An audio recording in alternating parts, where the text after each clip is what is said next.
so what we're going to talk about today is going to be a big one. It's going to be about your kit and your supplies and all that good stuff. Now, a pro kit is different than a personal kit, although nowadays there's some pretty big makeup collectors who can rival any pro out there. So I'm going to differentiate a little bit between personal and professional kits and talk to you about budgets and to help you a little bit about what maybe is going to work for you. So let's stay tuned for that. I didn't bring up in the last video, and I should have, I also really highly suggest you guys have always carry some water bottles with you, little ones that squirt out and ones that you can unscrew and pour some water into a cap, just as a side note. So let's just talk about kit boxes first before we go into the kits themselves. And you guys know that there's so much variety out there for kits, but like if you want to go like super cheap version, you can even, I remember back in the day we used to use the fishing tackle box.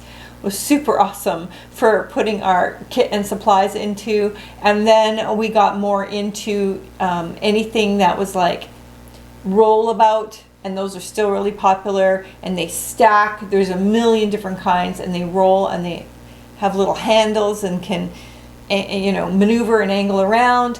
And then people started getting more into the softer kits, like bags that are easy to carry on your shoulder, that pack up and roll up and things like that.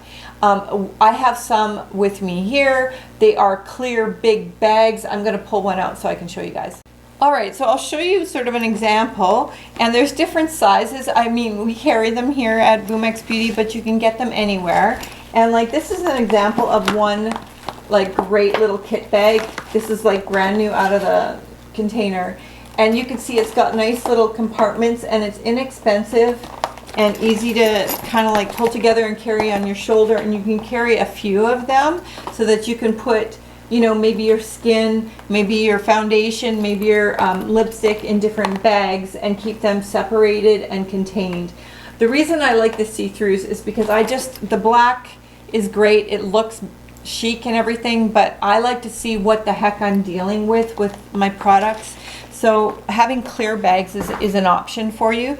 There's also like smaller ones that you can get. We have a smaller one here that are just a little bit more general. This is a great one for carrying like palettes and things like that.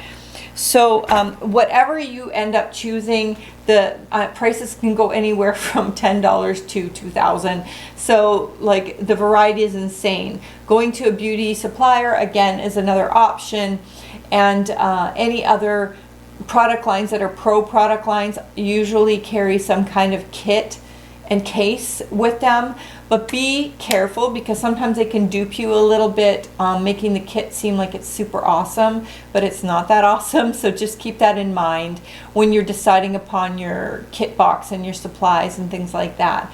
Okay, let's go into ingredients into the kit. All right, so I'm going to go talking about a little bit about personal and pro, okay, the difference. When you are doing a kit for yourself, you obviously want to have some fundamental basics involved. Let's just start with you want to have some little bit of skincare in there because you never know what you're going to need. So always make sure you have, like we already went through a lot of them with the cleansers, the toners, the moisturizers, all of that, as well as the different products to clean your brushes and your supplies, okay? And then for brushes, for personal use, I suggest at least having, I would say 8 to 10 brushes on the minimum.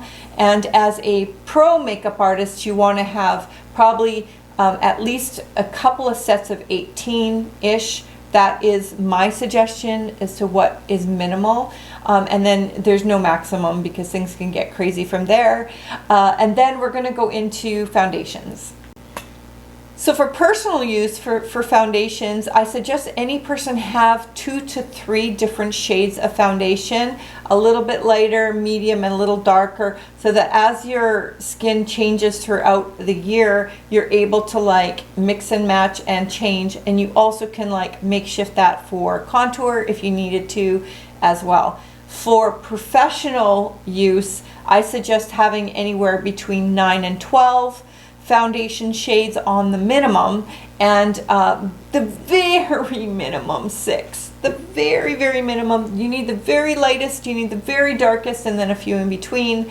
So you want to make sure you've got some golden undertone, you want to make sure you have some red undertone, and you want to make sure you have some olive undertone. Those are things that you need to have because there's just such a massive mix of skin tones in the world. Do not skimp on your foundation shades. Try to be as inclusive as humanly possible.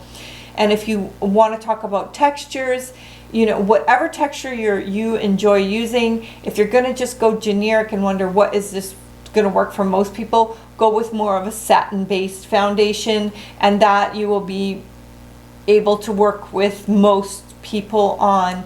And even in your kit, or if it's personal or professional, a satin finish foundation is usually good because you can make it juicier or you can make it more matte, and then you're nice and good in between. And I would suggest at least a medium coverage, medium to full, and you could always dumb that down and thin that out easily with a bit of moisturizer or any other product like an oil or anything like that. So those are my suggestions on foundation.